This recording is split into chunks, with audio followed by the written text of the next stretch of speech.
Hey, everybody, I'm John Granado. That's Lance Zerline. You can hear us mornings on ESPN 97.5 and 92.5. If you haven't hit subscribe yet, please do so you get all of our content here at SportsMap HOU. This Deshaun thing, Lance, it's actually worked out pretty good for the Texans. Let's say none of these accusations came to fore. Deshaun wanted out of here. Deshaun said, this organization is so terrible, I can't play here anymore. And the Texans would have looked terrible. But now let's go the other way on this deal, okay? Suppose Deshaun didn't want to trade. Where would the Texans be with him right now with all of these accusations in an organization that is, I don't want to say holier than thou, but they're awfully conservative. They care so much about character. Where would the Texans be right now if Deshaun had not wanted out? Honestly, I think there would be a chance that they would be trying to use moral turpitude to avoid the contract. I think they might try to get out of Deshaun Watson because, I mean, maybe they would have looked to trade him. That's probably what they would have done, I guess. I do think getting out of the contract completely would be a potential option. I don't think they would have kept him. Based on some information I've gathered over the last couple months about, how they felt behind the scenes, they were incredibly disappointed early on. It's one thing for for a quarterback to say he didn't want to play here anymore or whatever the case may be. But as soon as this stuff started coming out, the Texans took it very, very seriously. I think certainly Cal McNair did.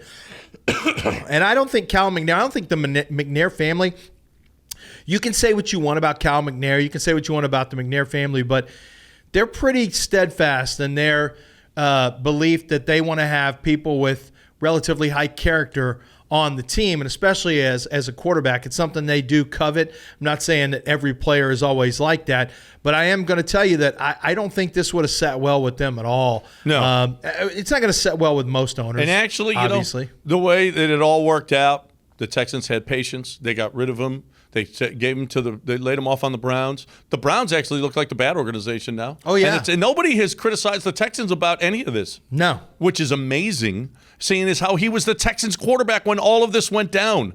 And yet it's the Texans that actually come out of this smelling like a rose.